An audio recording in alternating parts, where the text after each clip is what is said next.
سے پہلے ابھی سے تیاری پکڑنے کے مجھے کیا کیا کرنا چاہیے؟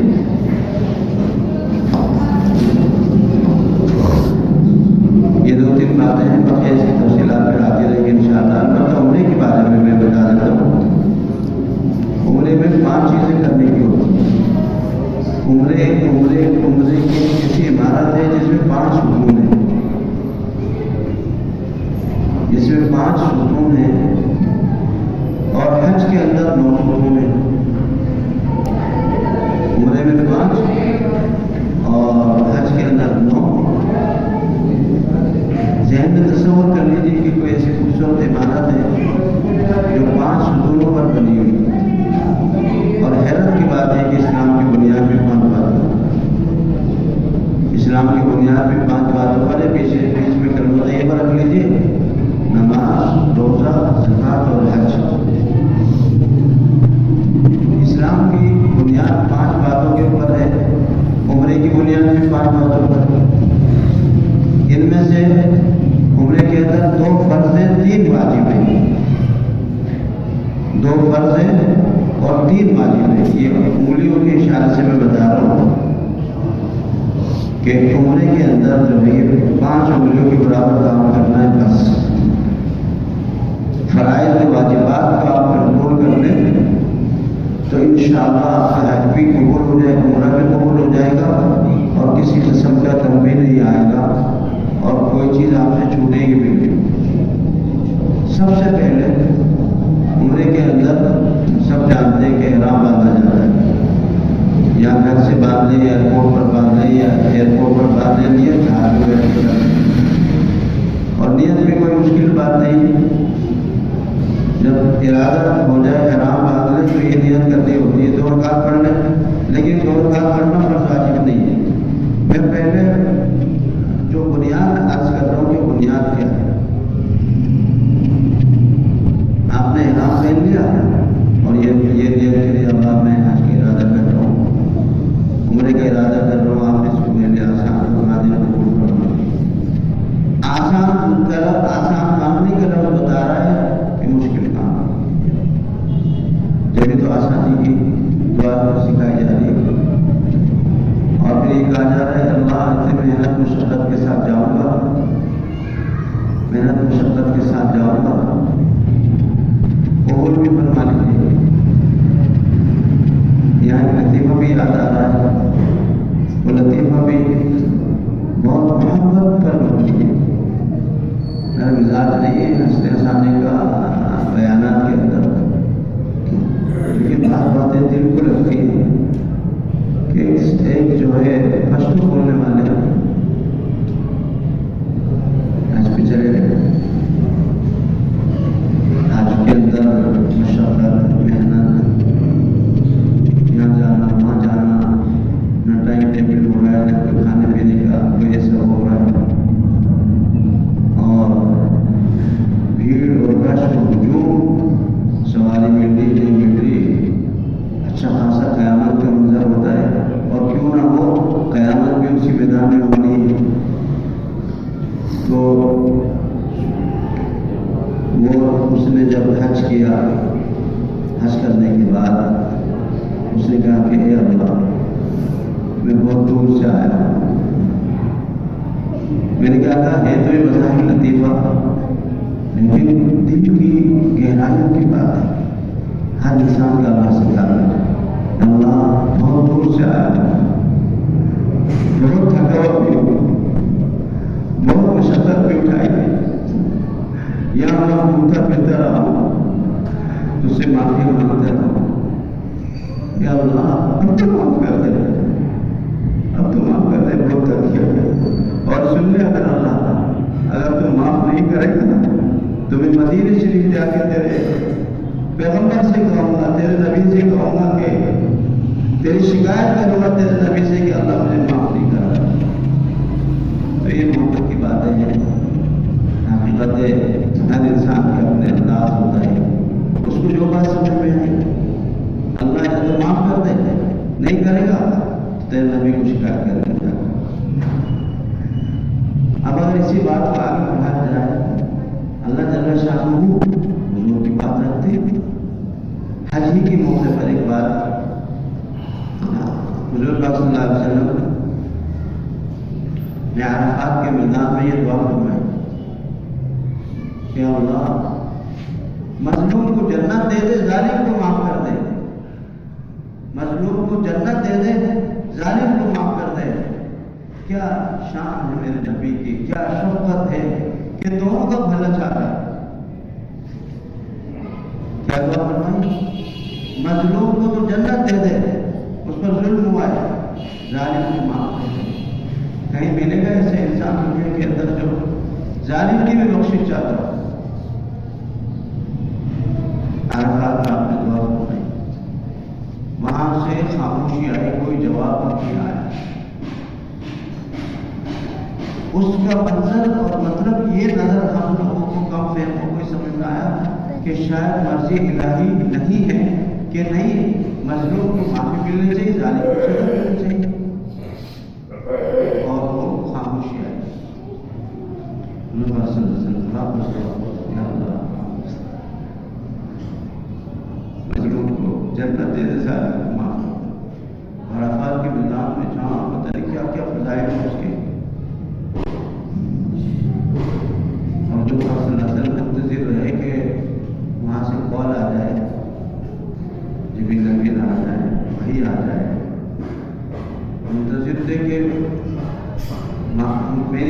میری یہ درخواست قبول ہوئی نہیں ہوئی۔ شام ہو گئی، رات ہو گئی، پھر آدھی رات کے بعد کہیں پیغام آیا، آپ کی بات رکھ لیں۔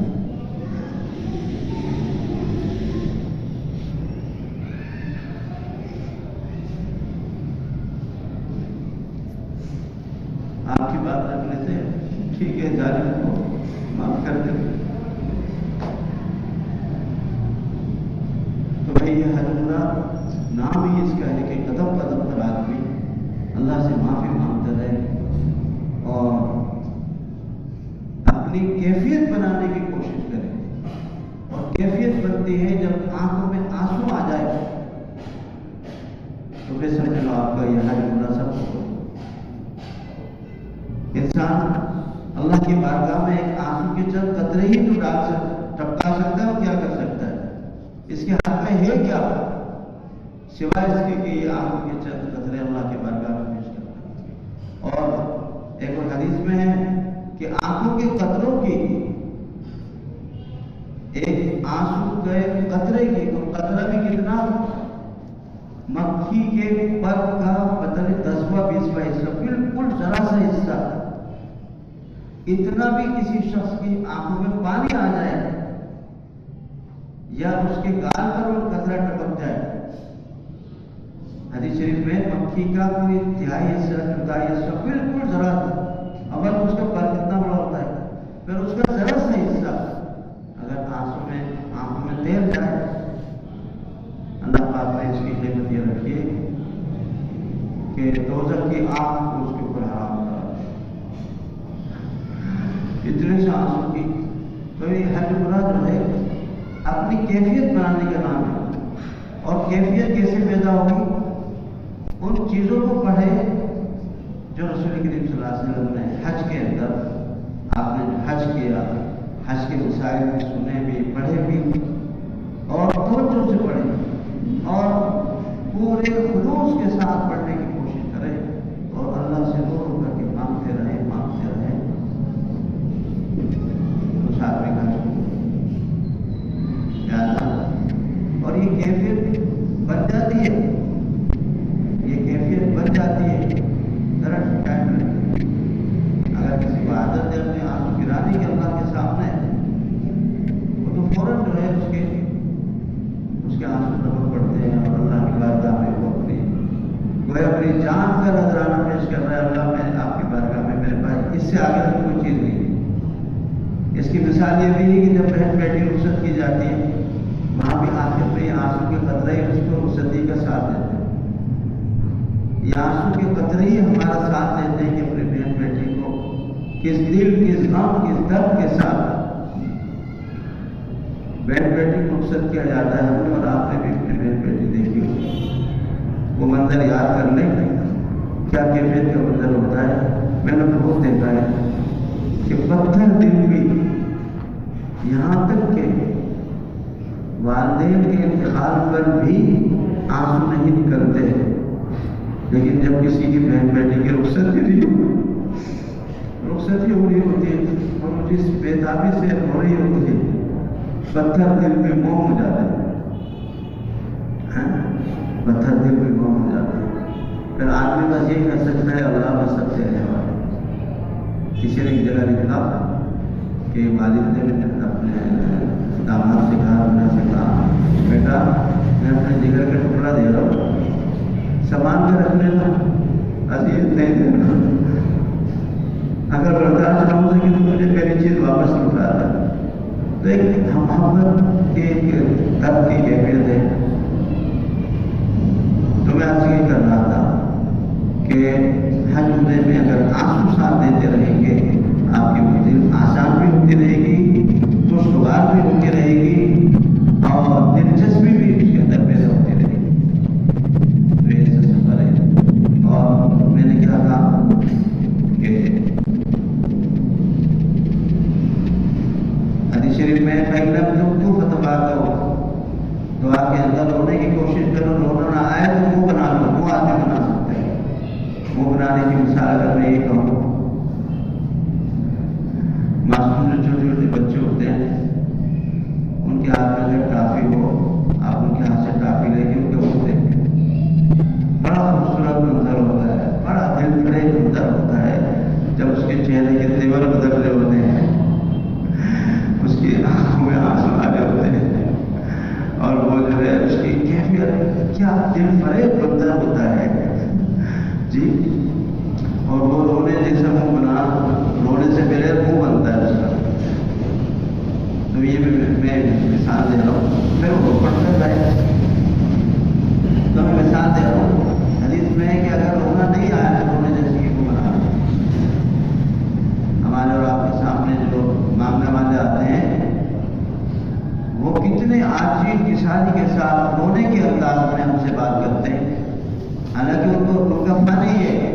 کہ اگر رو کر عاجزی کے ساتھ نہیں مانگیں گے اگلا نہیں دے گا، ان کا ایک فن ہے۔ ارے ہم سے تو وہ فقیر اچھا ہو گیا جو یہ سمجھتا ہے کہ میں رو کر تو سامنے والے کی جیب سے کچھ نکلوا ہی ہوگا۔ تو ہم جو ہے اگر اللہ کے بارگاہ میں نہیں رونا سیکھیں گے تو ہمیں کیسے معاملات ہمارے حل ہوں گے؟ لہٰذا سب سے پہلے 5 باتیں سمجھیں۔ اگر میں یہ کہوں کہ ان 10 انگلیوں کے اندر ہمارا پورا عمرہ اور حج موجود ہے تو غلط نہیں۔ یہ میں اس لیے کے ساتھ دے رہا ہوں تاکہ ذہن میں یہ بیٹھا ہی بہت آسان کام۔ حج اگر دیکھا جائے عمرے سے بھی زیادہ آسان کام ہے۔ حج اگر دیکھا جائے عمرے سے بھی زیادہ آسان کام ہے، نہیں وضو سے بھی زیادہ آسان۔ وضو میں 4 فرض ہیں اور حج میں 3 فرض ہیں، تو ایک کم ہو گیا نا اس لحاظ سے۔ لیکن چونکہ یہ ذرا سا محنت طلب کام ہے، مشقت طلب کام ہے، سب سے پہلے جو عمرے کا جو فرض ہے وہ ہے احرام۔ اللہ حج عمرے کے لیے جانا، اور اس کے ساتھ ساتھ درمیان میں یہ ذہن رکھے کہ اپنے آرام کو اور اپنے غصے کو گھر میں چھوڑ کے جائیں۔ آج کے بعد غصہ ختم، آرام ختم، اور دوسروں کی خدمت کر کے اپنی نیت سے جائیں۔ تو جو آج دوسروں کی گروپ کے اندر ہر طرح کے لوگ ہوتے ہیں، ان کی مدد کرنا، ان کا ساتھ دینا، ان کا سہارا کرنا، تو اگر ایک آدمی تو چند آدمیوں کی خدمت کے اوپر لگا ہوا ہے، اپنے معاملات کی ادائیگی کے ساتھ ساتھ ان کو بھی پوچھ رہا ہے، ان کی بھی خدمت کر رہا ہے، ان کے لیے کھانے کی پینے کی جو بھی وقتی جس وقت کا جو تقاضا ہوتا ہے ان کی جا کر کے پوچھنا، ان کے معاملات سے اتنا ان کے لیے آسانی پیدا کرنا۔ تو یہ ایک آدمی اگر 10 آدمیوں کی خدمت کرے گا تو میں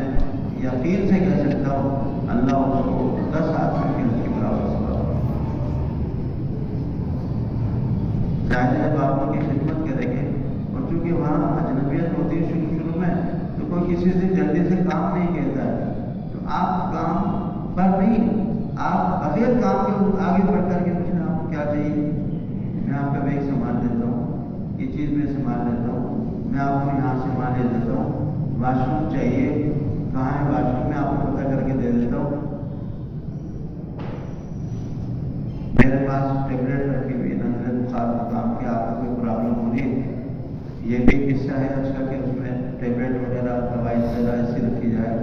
جب تک دوائی ہے جس سے زکام بخار نزلہ پیچش اس قسم کی دوائیں ملتی وہ اپنے پاس رکھے، تاکہ کوئی اگر حاجی صاحب بیمار ہو جائے تو اس کو ہاسپٹل تک سہولت سب کچھ ہے، لے جا اس کے پہنچنے سے پہلے آپ اس کی خدمت کر دیں۔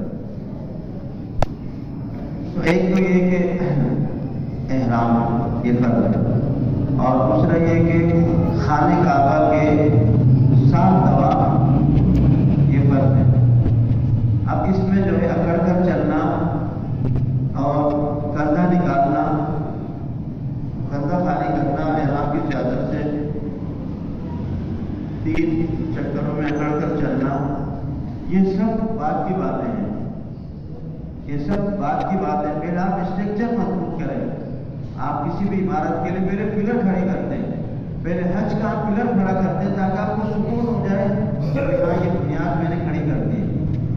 میں نے کہا عمرے کے اندر 5 باتیں کرنی ہوتی، 2 فرض ہیں اور 3 جو ہے واجب ہے۔ 2 فرض آپ کے سمجھ میں آ گئے، احرام اور طواف، اس کو پریشانی نہیں یاد کرنے کی، ظاہر احرام بات کی جائے گی سب جانتے ہیں، بس ذہن نشین کرنے کے یہ 2 فرض ہیں، 3 واجب ہیں۔ جب آپ طواف کر کے فارغ ہوں گے تو 2 رکعت مقام ابراہیم کے پیچھے پڑھنی ہوتی ہے، لیکن ضروری ہے کہ مقام ابراہیم کے پیچھے پڑھیں، کہیں بھی پڑھ لیں۔ میں اس تفصیل میں جائے بغیر صرف بنیادی باتیں عرض کر رہا ہوں، بار بار اس لیے عرض کر رہا ہوں تاکہ ذہن میں بیٹھ جائے یار متاثر نہ ہو۔ تو 2 رکعت آپ کو پڑھنی ہے، اس کے بعد زمزم پینا ہوتا ہے، وہ بھی میں بھی نہیں بتا رہا ہوں، پھر کیا کرنا ہوتا ہے، کیا نیت کرنی ہوگی وہ بھی نہیں بتا رہا ہوں، سب بات کی بات ہے۔ طواف کے 7 چکر، طواف وضو کے ساتھ ہوگا، بغیر وضو کے نہیں، اور اس کے بعد 2 رکعت بھی طواف، 2 رکعت جو پڑھنی ہے، یہ بھی ذہن میں رکھیں، یہ 2 رکعت مطلوب وقت میں نہیں پڑھی جائیں گی، مطلوب وقت 5 ہے کہ صبح فجر کے وقت سے لے کر سورج کے 15 منٹ نکلنے کے بعد تک، جیسے ہم اشراق کا احتیاط کرتے ہیں تو وہ اگر اس دوران آپ جو ہے طواف سے فارغ ہو گئے تو آپ کو انتظار کرنا پڑے گا یہ وقت نکل جائے، اور دوپہر کا زوال 15-20 منٹ یہ ہے، پھر 15-20 منٹ مغرب کے ہیں، عصر کے بعد نفل پڑھنے کی اجازت نہیں ہے، تو یہ 5 وقتوں کی کا خیال کر کے آپ کو 2 رکعت ادا کرنا ہے۔ ہاں یہ نفل نہیں، واجب ہے، کہلا نہیں یہ نیت کریں گے طواف کے بعد کی، ہاں یہ کہلاتے نفل ہے، نفل نہیں ہے، یہ واجب ہے، اس لیے میں ان کو واجبات میں شامل کر رہا ہوں کہ 3 واجب ہے۔ پہلا ایک واجب، 2 فرض آپ کے ہو گئے، ایک واجب ہو گیا، اب اس کے بعد 2 چیزیں رہ گئی آپ کی، صفا مروہ کے 7 چکر، صفا سے مروہ، مروہ سے صفا، دونوں ملا کے 1 چکر نہیں۔ ہمارے ایک رشتے دار تھے، وہ کہنے لگے بہت پاؤں میں درد ہو گیا، ٹانگ میں درد ہو گیا، کیا ہوا؟ کہا میں نے تو 14 چکر لگا دیا، پتہ نہیں 8 کلو پونے 8 ہمارے بھائی بیٹھے ہوئے دوست، پونے 7.5 یا پونے 8 کلو میٹر بنتا ہے، اب ایک آدمی اسی میں پورا ہو جاتا ہے، 14 کلو میٹر چلے گا تو کیا حشر ہوگا؟ کہ مجھے تو پتہ ہی نہیں تھا، میں نے تو دونوں کو ملا کے 1 چکر لگایا، آنا جانا تو نہیں، یہ ہو گیا۔ اس کے بعد اب یہاں بھی بیچ میں میرے سب لائٹ کے درمیان میں دوڑنا بھاگنا ہے، وہ میں ابھی نہیں بتا رہا، اس کے بیچ میں جو باتیں وہ بات کی باتیں ہیں، ہاں اچھا۔ اس کے بعد یہ ہو گیا، اس کے بعد جو ہے سر مڑانا، بال اگر کافی بڑے ہیں تو ایک ہی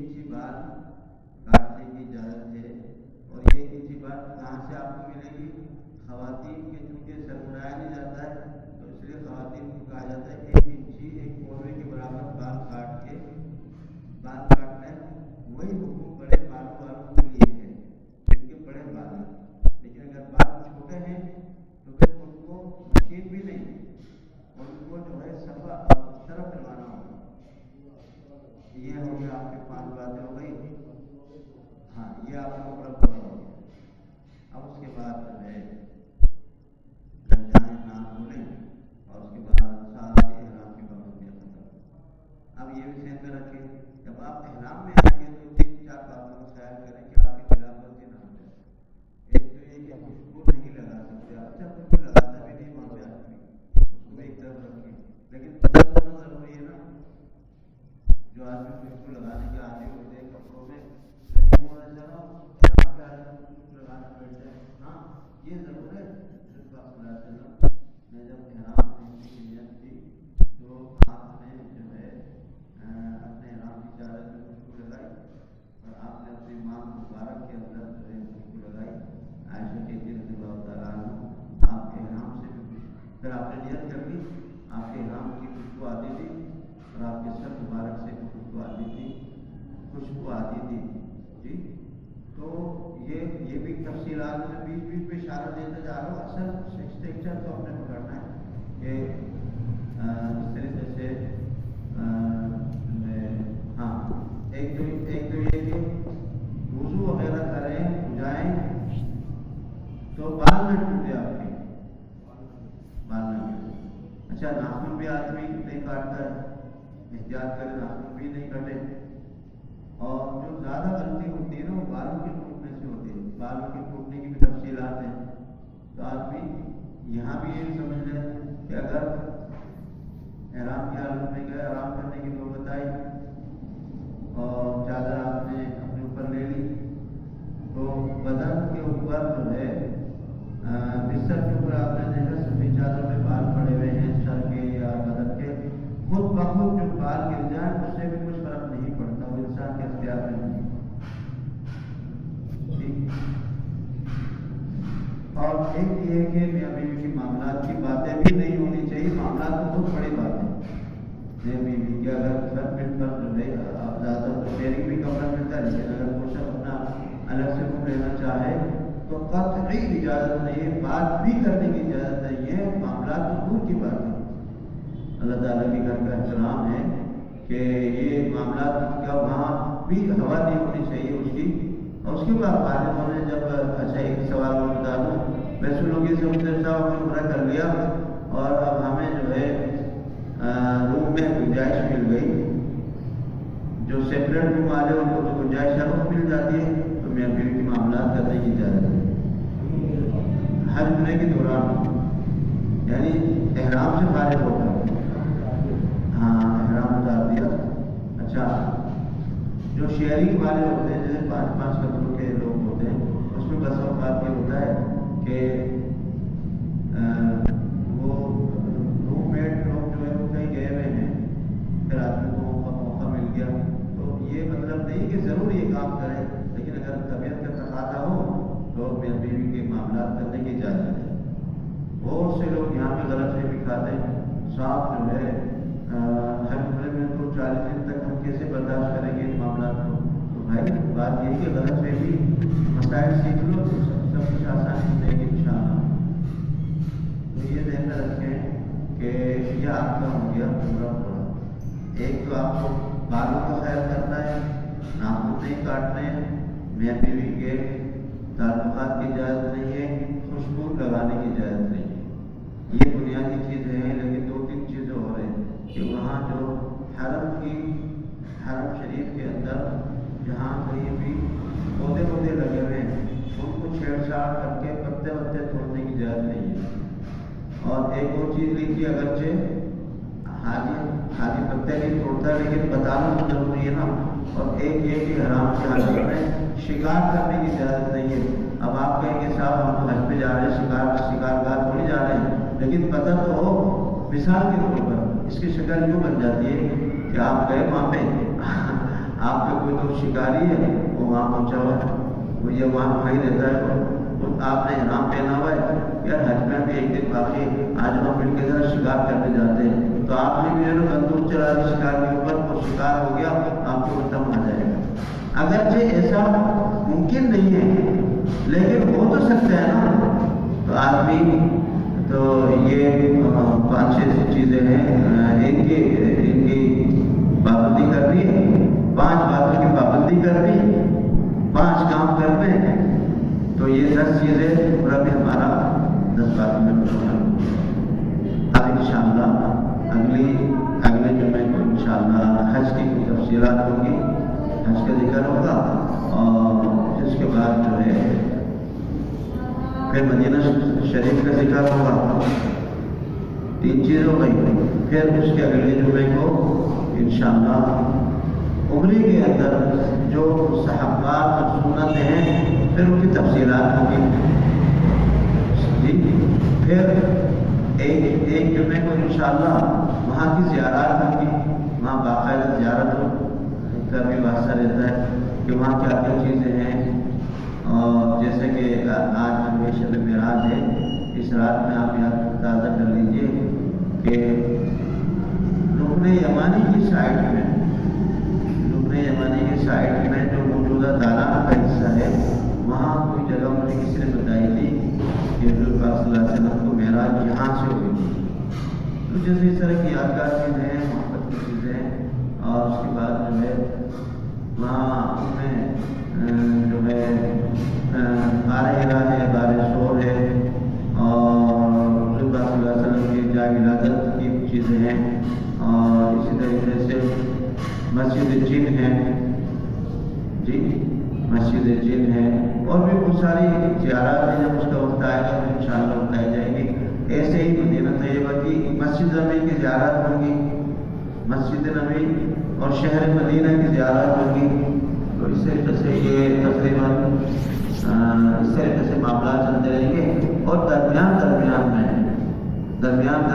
میں ہر جمعے کو عمرے کی فرائض اور واجبات، حج کے فرائض اور واجبات درمیان میں یا دہانی کے طور پر ذکر ہوتے رہیں گے، تاکہ اصل سبق آپ میں نہیں بھول جائے۔ اب دعا میں مان لیجیے، اللہم صل علی السلام علیکم اللہم صل علی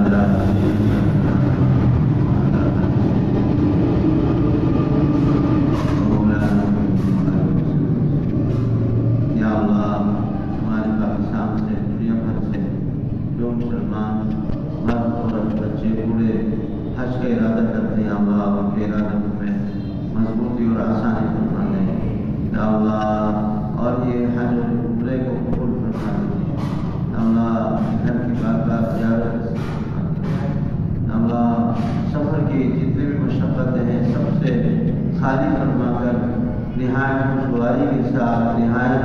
فرائض و واجبات کی اور ارکان حج عمرے کی انتہائی آسانی کے ساتھ اللہ، بغیر پریشانی، بغیر بیماری کے اللہ سب کی حج عمرے فرما دیجیے۔ ہم سب کو حرمین شریف میں بار بار زیارت عطا فرما یا اللہ، روزے مبارک کی بار زیارت عطا فرما یا اللہ۔ دل تڑپتا ہے، دل تڑپ کی مقدس آپ نے شعر فرمایا کہ دل تڑپتا ہے میرا سینے میں، ہائے کب پہنچوں گا مدینے میں، جس کا دل نہ ہو مدینے میں، کیا اس کا جینا ہے کوئی جینے میں یا اللہ۔ حضور کی مدینے کے بغیر، حضور کی محبت کے بغیر ہماری زندگی بے مقصد ہے یا اللہ۔ یہ زندگی خالی ہے یا اللہ، جو زندگی حضور کی محبت والی ہو وہ نصیب